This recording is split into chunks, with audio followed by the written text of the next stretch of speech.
Okay, before we have our quiet time, let's all get on the same page.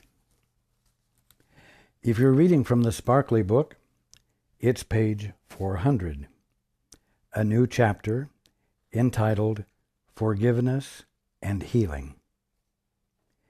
In the second edition, it's page 351, and the chapter is entitled Forgiveness and the Holy Relationship. In the first edition, it's page 327, again, Forgiveness and the Holy Relationship. In the JCIM, it's page 168, Forgiveness and Healing. And in the CIMS edition, it's page 337, Forgiveness and Healing. Okay. Let's take a few moments to be quiet together.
Good evening.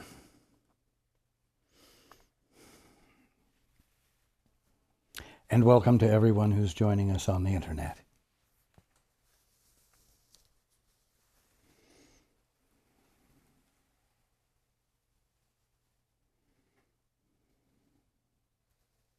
Well,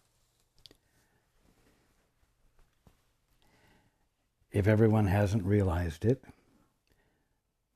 we have arrived at a point where the key to awakening, you might say, has been revealed, uncovered, made exceptionally clear.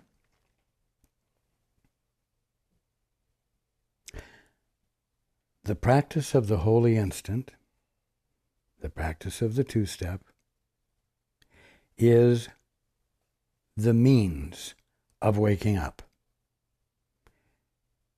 It's not any more complicated than that. And there isn't any more profound lesson to learn. For the most part, what we will cover in the rest of the course will simply be explanations of how everyone avoids the holy instant. So, I want everyone to be aware, and you can count on it, will not let anyone forget that we have arrived at the apex of what the Course teaches. This should not be abandoned. This awareness should not be forgotten as we continue and discover the blocks to love's awareness, the blocks to awakening. Now, mind you, as we proceed,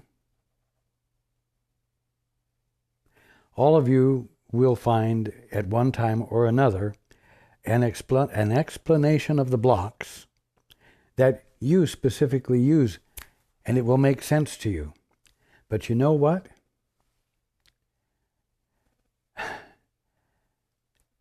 None of you, no one, actually has to go through the examination of every single means by which you block the holy instant. What you need to do is to start practicing it now, and now, and now, and now. Practice it while you're reading about the blocks to love's awareness, the blocks to awakening. Don't read about the blocks and say, wow, isn't that incredible the way the human mind works, and talk at length about it, without ever abandoning the practice of thinking about how the human mind works. Because as long as you're thinking, you're not practicing the holy instant. You're doing the one thing that blocks it.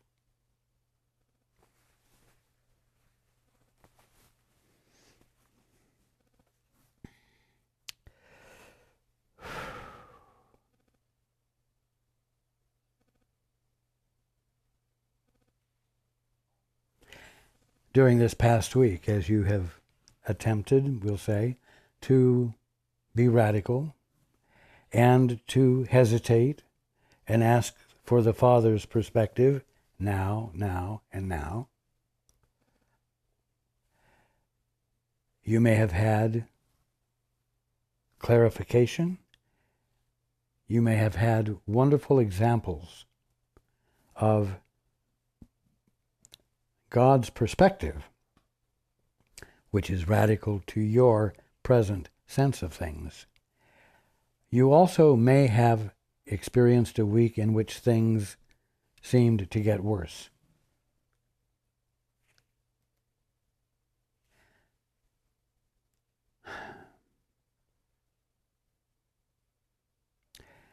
It's very simple. The ego does not willingly, gladly let go of its hold on your attention. And so when you get close to being free of it, it attempts to the best of its ability to distract you. Now, how does it distract you?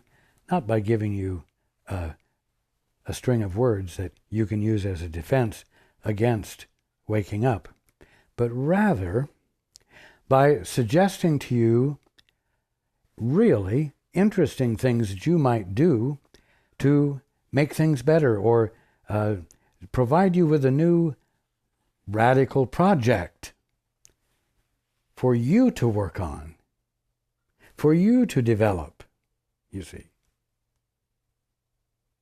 Or it might distract you by preoccupying yourself with how others are behaving, you see, so that you might correct a situation or exercise some beneficent help all by yourself, you see. Now,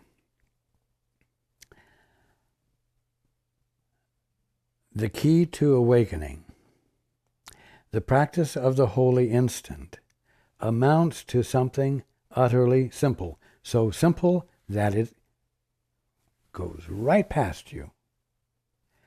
The simplicity of it is that when you stop thinking, when you go into the silence, and there inquire of the Father, you have stopped thinking.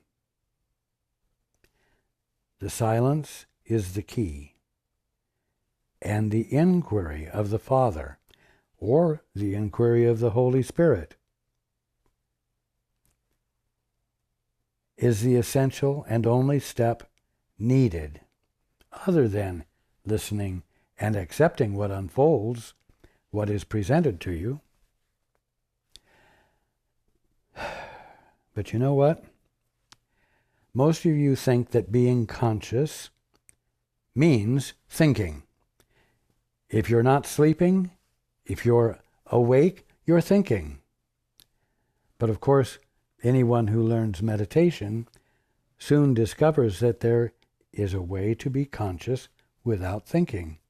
There is a way to be in the silence. So thinking is not identical with being.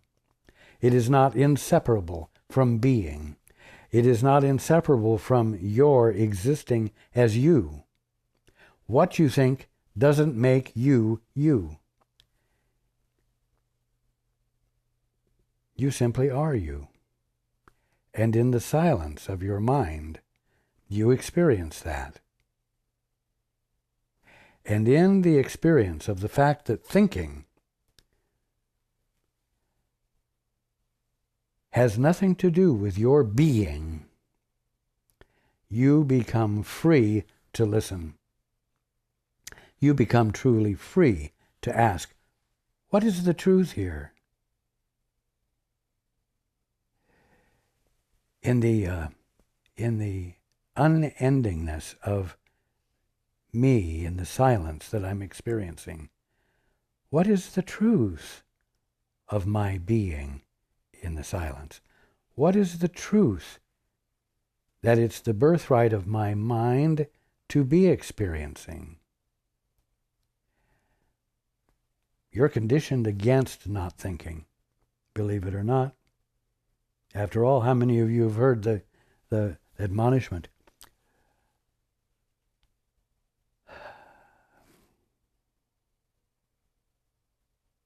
An idle mind is the devil's workshop. As though it is the worst thing in the world for your mind to be idle. Oh, don't let your children have idle minds. They'll get into trouble. You have a mind to solve problems with. It's your function to solve problems. You see. The key to awakening is abandoning everything that results from thinking. Because what results from thinking is, or are, structures of imagination, which keep you preoccupied with them and disallow for you, in the quietness, to hear the still small voice of God, or to hear the truth. It's that simple. So, that's all it takes. And the reason the course is so long is because it was important to express how many different ways are used to keep thinking going. How many ways are used to keep silence from happening? How many little tricks of the mind? How many little habits of the mind? How many characteristics of the ego exist and are practiced for the purpose of not having an idle mind, which ultimately means not having the environment in which your release from illusion can occur. Because the environment of that is silence, with attention being given, curiosity being practiced. Father, what is the truth here? You see, yielding to the Father.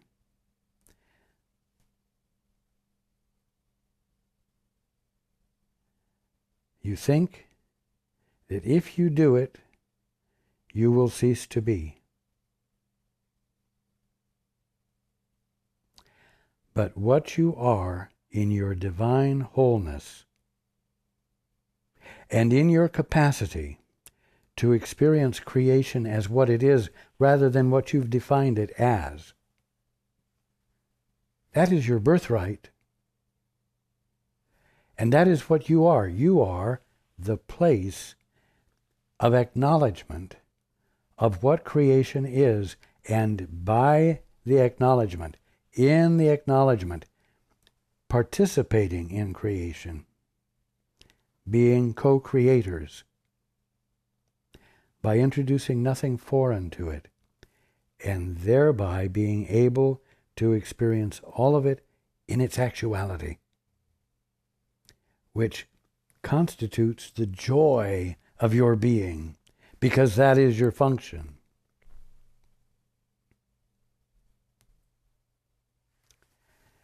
So, whether this last week has been easy or difficult, whether the practice of the two-step and the holy instant seems to have borne fruit or not, there still is only one means of awakening, and persist.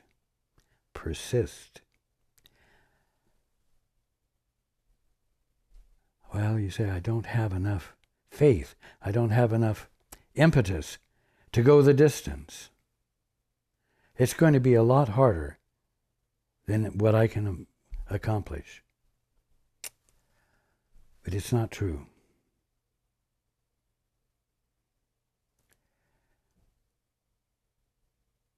For most of you, you have arrived at one time or another in your life where you were too exhausted, simply too exhausted to be a fake, to not be yourself. You were too exhausted to try to be something you couldn't be. And you arrived at a point where you felt like you gave up.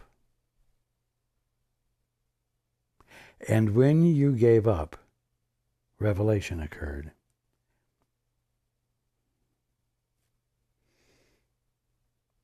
The saying is, man's extremity is God's opportunity.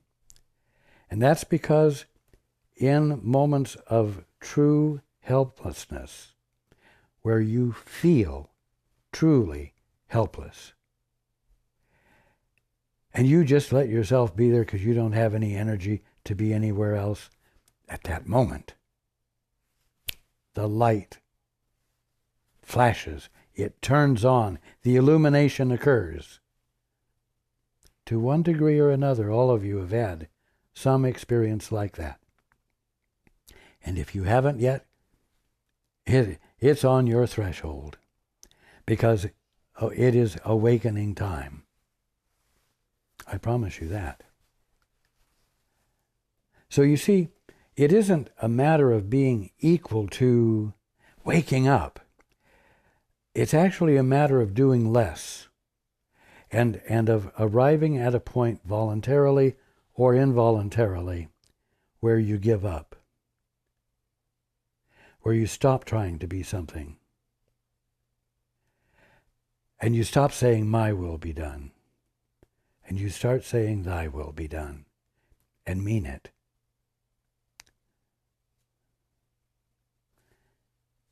You know, that's all it takes. It takes letting go completely, without an ace up your sleeve. It means abandoning the right you think you have to think your way through your life and your problems and engage in problem solving.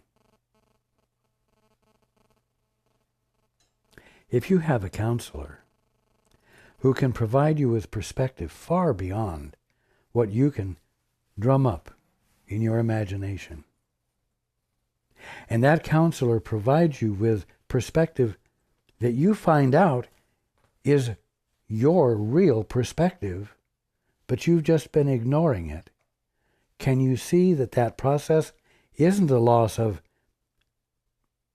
worth or validity, but an uncovering of a more complete worth and validity than you ever imagined?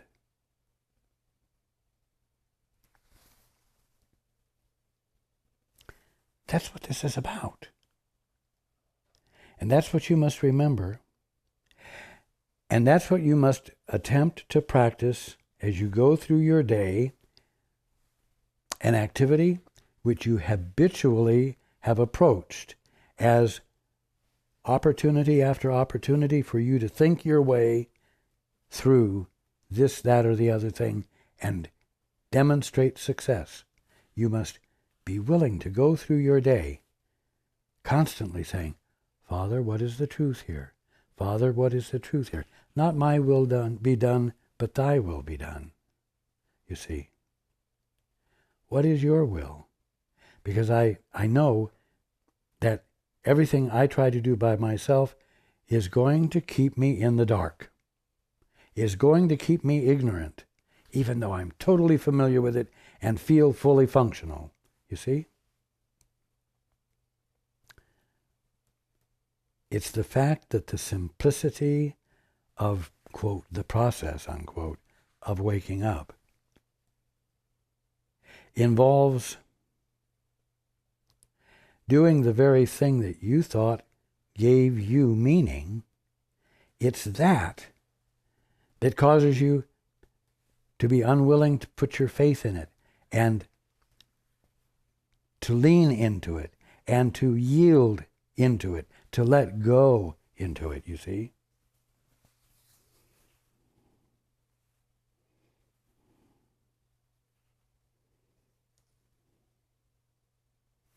That's the simplicity of it.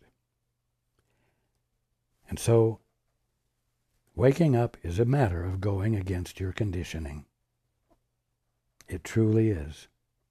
If it wasn't, you all would have woken up a long time ago, because it's so darn simple. Understand this so that when it seems unnatural, you don't say, well, this can't be a divine activity. God would never set it up like this. If I'm supposed to wake up, it should be easy. You see? Well, there you are, thinking. And there you are, convincing yourself that an idle mind is a devil's workshop. An idle mind, a silent mind, is something to avoid. You know, certainly don't even try it and explore it and find out whether it's the truth or not. You see? You've got to remember that the act, if you will, that triggers awakening is an act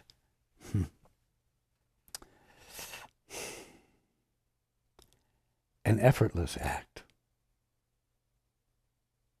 It's an act of not acting. It takes less than anything you expect.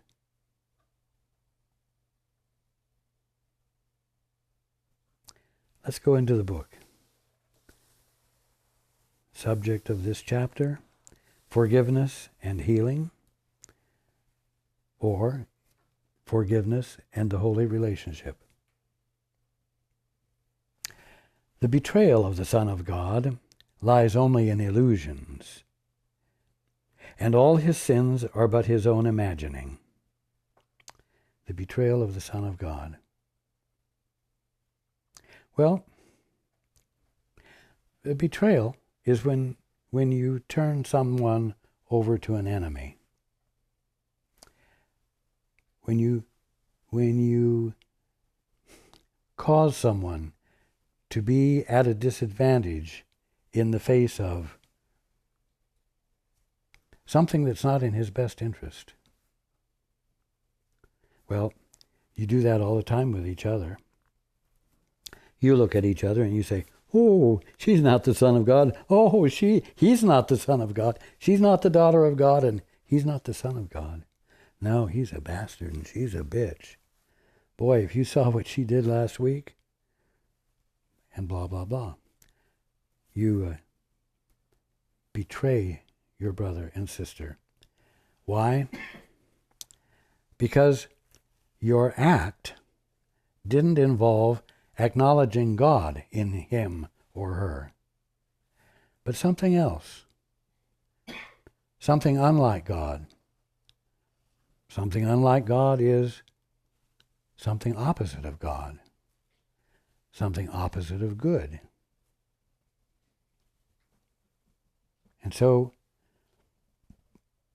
you commit that one in your mind, as well as by means of your behavior, to hell, to a position of being unholy. It's that simple. And you betray that one's unholiness to everyone you can, whose knowledge of it will help you in your cause to make yourself better. You see? But you know what?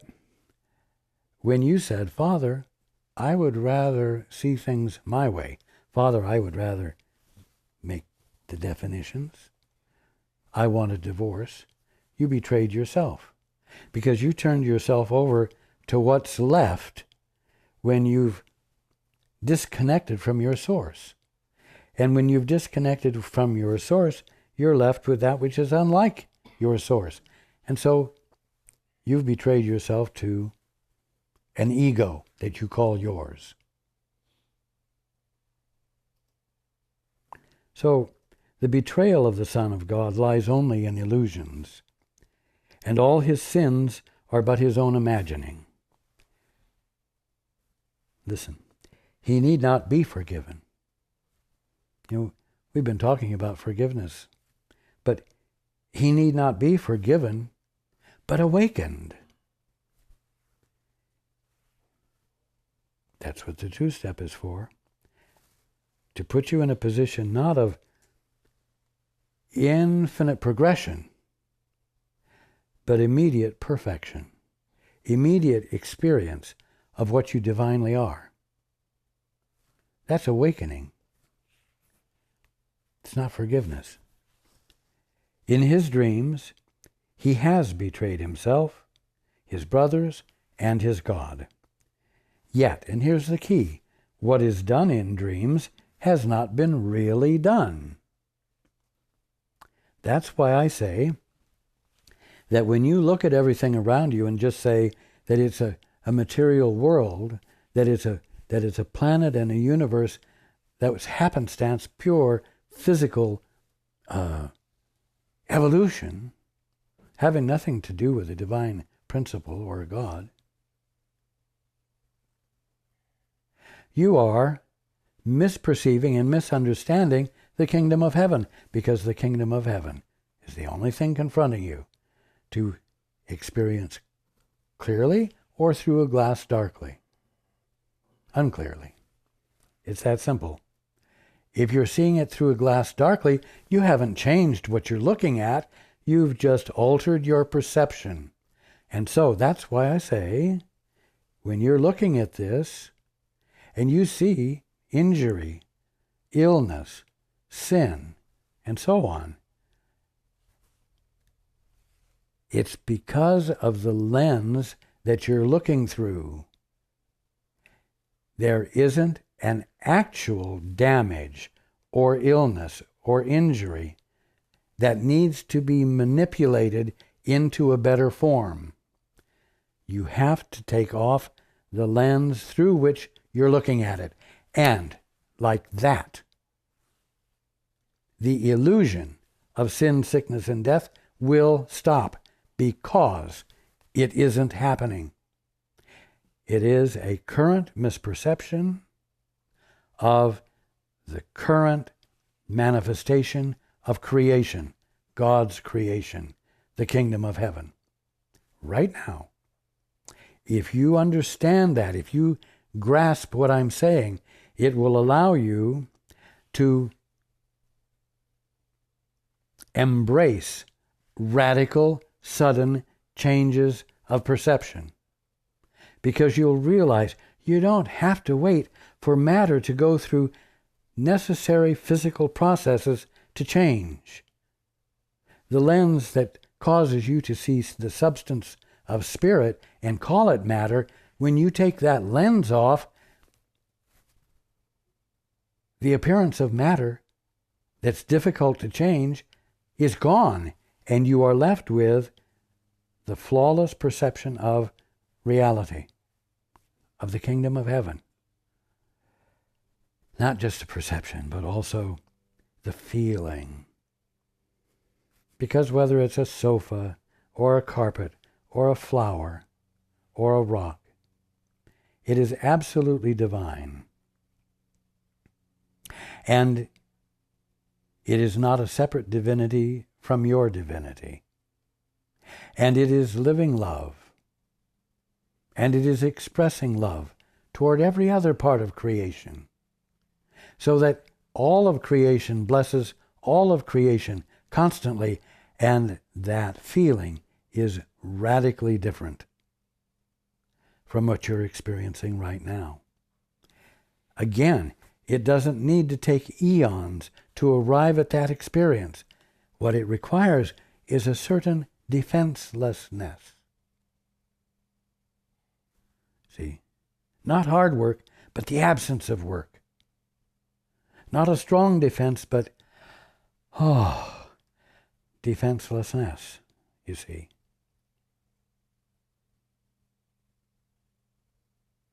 What is done in dreams has not been really done. It is impossible to convince the dreamer that this is so, for dreams are what they are because of their illusion of reality.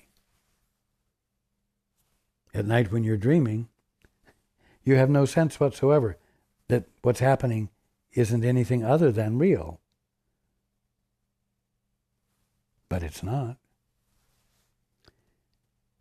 But it is impossible to convince the dreamer that this is so, for dreams are what they are because of their illusion of reality.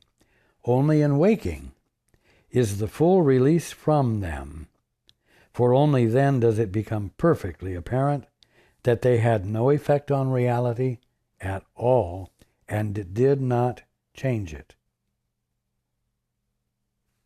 Simple.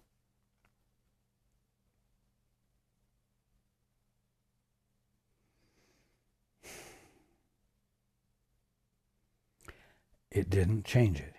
That means that at this moment, nothing has been changed from what God is being right there where that thing is, right now.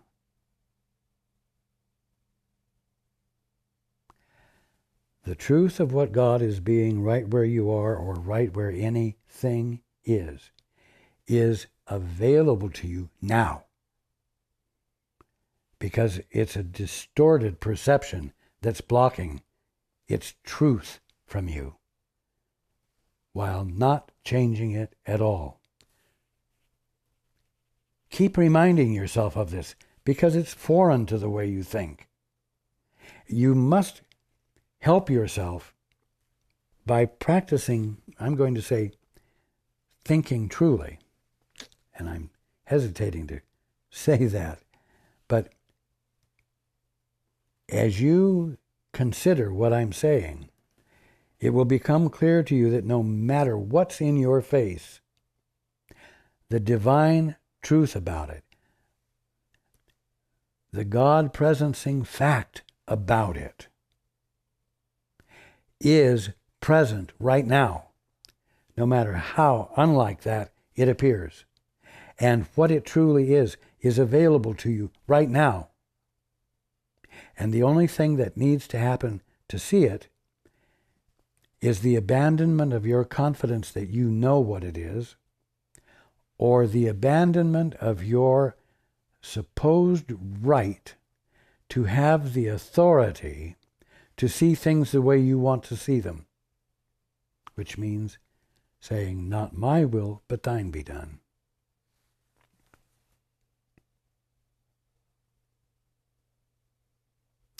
Fantasies change reality. That is their purpose. They cannot do so in reality, but they can do so in the mind that would have reality different. See,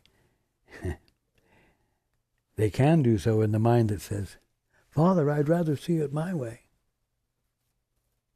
Father, I'd rather experience everything without joining with you so that I might experience your perspective and the meaning you were embodying of your divine self, your divine being in that thing.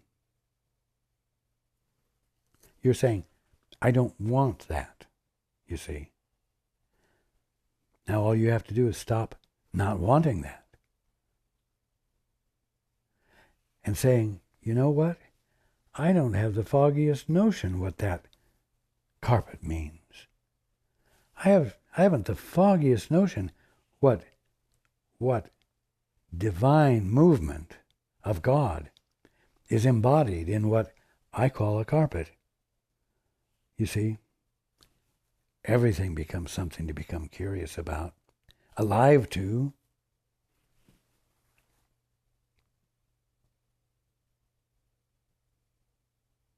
It is then only your wish to change reality that is fearful. You introduce the fearful by wishing to see things differently. Now, you don't really say, oh, I see a bug there that I've never seen before, and I want to have a different perspective on it than what God has. You don't say that. You just decide spontaneously to study it and come to your own best conclusions with the best use of logic, without ever abandoning your independent examination to invite the experience of revelation. That's all. So it is then only your wish to change reality that is fearful, and you wish to change reality by determining what reality is yourself. Because by your wish, you think you have accomplished what you wish. That's part of the dream. The dream is unreal, but it seems to be real. And you think you have accomplished your goal of defining what things are and gaining a meaningful understanding of how things work. But the problem is that the rationale and the logic that you use to come to an understanding of what things mean is based upon a fundamental ignorance, a fundamentally flawed mind, if you will. Because you've taken out of the infinity of your mind a small portion of it, circumscribed it,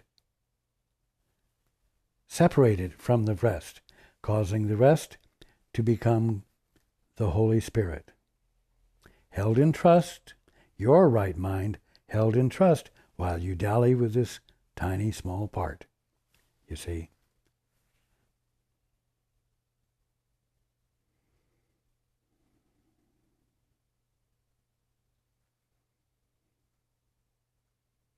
And you're caught by what seem to be your accomplishments, and you're caught by the ego hit that you get from this sense of actual accomplishment.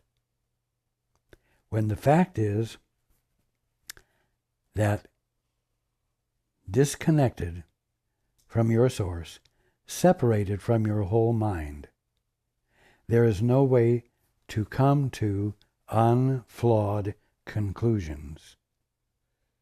It's that simple. This strange position, in a sense, acknowledges your power. You have power, but your power is present for the purpose of recognizing the movement of God and acknowledging it, experiencing it for what it is, and by your awareness of it and recognition of what it is, being the completion or the wholeness of the movement of creation. Anyway, you think you have accomplished what you wish, and this strange position, in a sense, acknowledges your power. Yet, by distorting it and devoting it to, in quotes, evil, it also makes it unreal. What does that mean? Devotes it to evil. Well, it devotes it to what isn't God, right? Because you're not connecting with your source. You're not connecting with the Father. So you're connecting with an imagined presence that is not God. And what is not God is not good. What is not God is evil.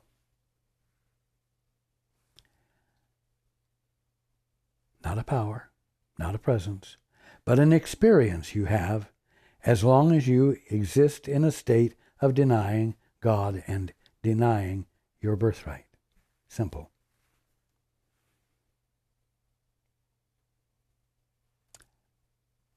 That experience you get hooked into,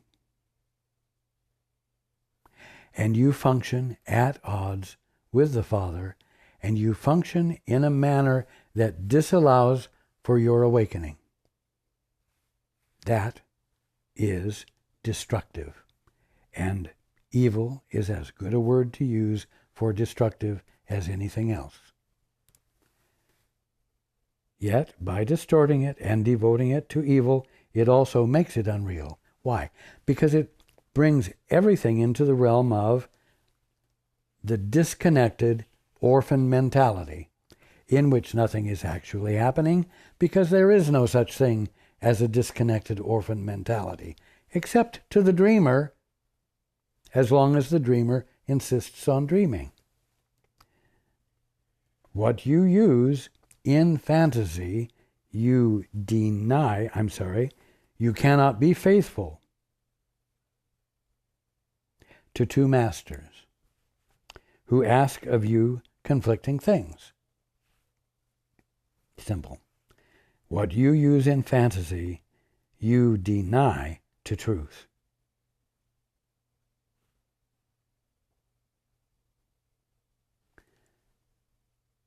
In your devotion to your private orphan mindset, you are actively denying the Father. You've gotten your divorce. You're happy to act independently. You're hooked on independence and the hit you get from potentially becoming real and actual and valid in your own right all by yourself. Well, that's denying who you are, and it's denying that you have a source, and therefore it's a denial of the Father. It's a not only confused mind, its insane mind. But even so, the insanity is an illusion. So it hasn't changed you, and it hasn't changed anything that you're having misperceptions of. Yet, what you use in fantasy you deny to truth, yet what you give to truth to use for you is safe from fantasy. And there are 4 words there, keywords, to use for you. And here again we come to this thing that's so insulting for the ego, where you have to completely yield to something else governing you. What you use in fantasy, you deny to truth. Your state of independence is a denial of your birthright and your sonship, daughtership. Yet what you give to truth to use for you, what you give to truth so that it might reveal to you what is the truth, so that it might be that which you do not wish to have an opposing perspective about, is safe from fantasy. You see? This is a hard thing to embrace. I know you can catch the idea and then it escapes you.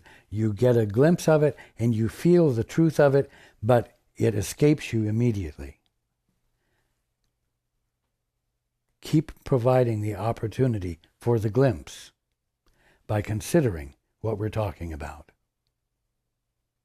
so that it might, by virtue of more and more glimpses, cause you to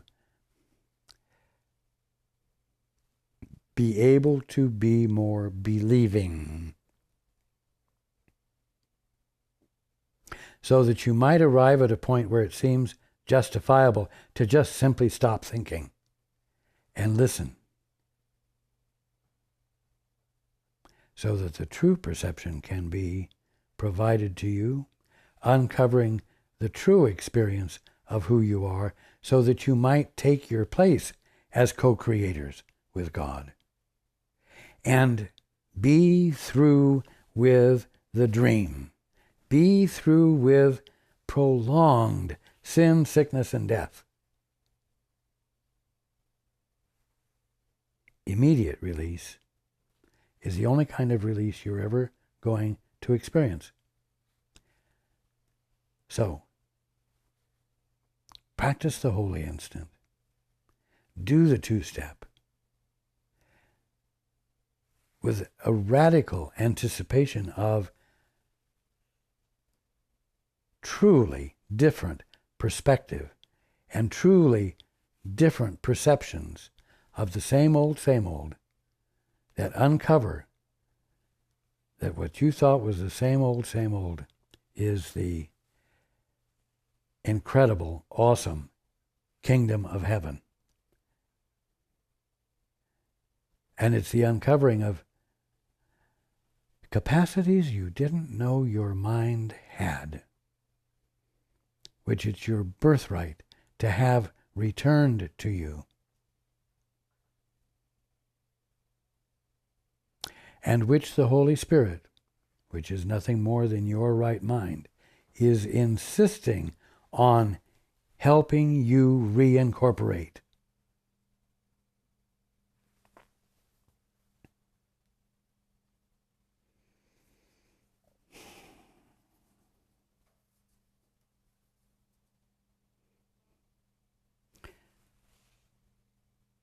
Don't get serious about this. Don't get bogged down with it. Treat it lightly this week. Treat all of these things lightly. Let them be grace notes in your mind that lift you, buoy you up, allow you to have a confidence to let go more significantly. and I will look forward to being with you next time.